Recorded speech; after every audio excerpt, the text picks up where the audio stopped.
Studio में मौजूद है, मिलकर स्वागत करते हैं सीनियर प्रोफेसर सुधा सिंह जी का। मैम आपका स्वागत है। आप head of the department Hindi department से हैं दिल्ली विश्वविद्यालय से।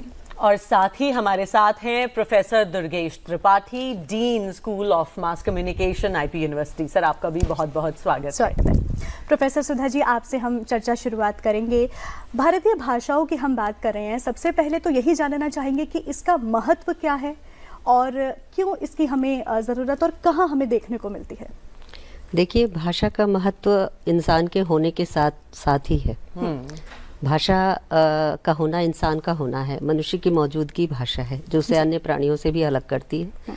भाषिक अभिव्यक्ति, संप्रेषण, साहित्यिक अभिव्यक्ति, विभिन्न अनुभवों, ज्ञान, विज्ञान, तमाम कला रूपों के अनुभवों को अगर अभिव्यक्त करना है तो आपको भाषा की ज़रूरत पड़ती है।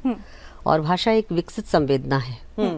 तो जाहिर है कि भाषा की उपलब्धियां, जितनी भी मानवीय सभ्यता की उपलब्धि है, उन सबको अपने में समो लेती है, दर्ज करती है। मसलन अगर आप विज्ञान की किसी उपलब्धि के बारे में भी बताना चाहें तो उसके लिए आपको भाषा की जरूरत पड़ेगी। माध्यम भाषा ही होगी। तो भाषा और भाषिक अभिव्यक्ति हर लिहाज से महत्वपूर्ण है।